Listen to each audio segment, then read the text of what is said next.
People are dying from what? Drugs. It's a September 11th attack every 3 weeks. That's the amount of casualties we're having from the opioid crisis. We're going to spend a lot of time, a lot of effort, and a lot of money on the opioid crisis. No one is safe from it. At least 91 Americans die every day from an opioid overdose. Opioid addiction is reaching epidemic levels. This is a national emergency, plain and simple.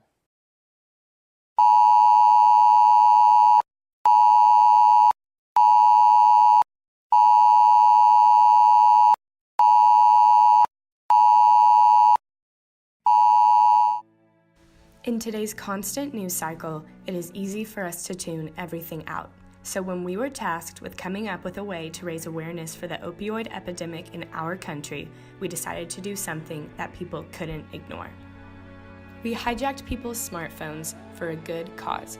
By partnering with the government and major cell phone carriers, we created a new alert system, an opioid overdose alert, similar to weather alerts or Amber Alerts. But this alert is different. For 2 hours on December 28th, we would send out an alert every time someone around the country died from an opioid overdose.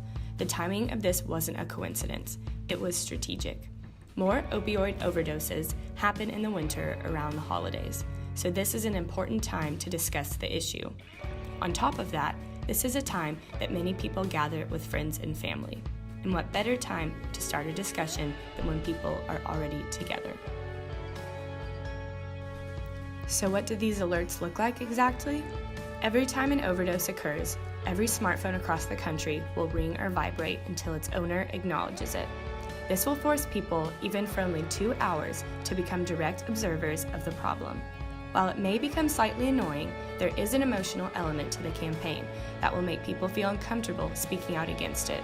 It is also a conversation starter. Whenever our phones start doing something out of the ordinary, we like to talk to other people to see if they are experiencing the same thing. The combination of a surprising delivery method with a concerning message will start conversations. The 2-hour period will conclude with a final alert. This one will be a shocking statistic about how many people suffer from opioid addiction or die each year as a result of an overdose, leaving people with an impression of just how enormous the problem is. It will also allow users to slide for more information, taking them to the U.S. Department of Health and Human Services website page on the opioid epidemic. We chose an alert that reaches every corner of the country, because nowhere is immune to the opioid epidemic. This is an issue that touches our entire country, and whether you know it or not, someone in your community is struggling with this problem.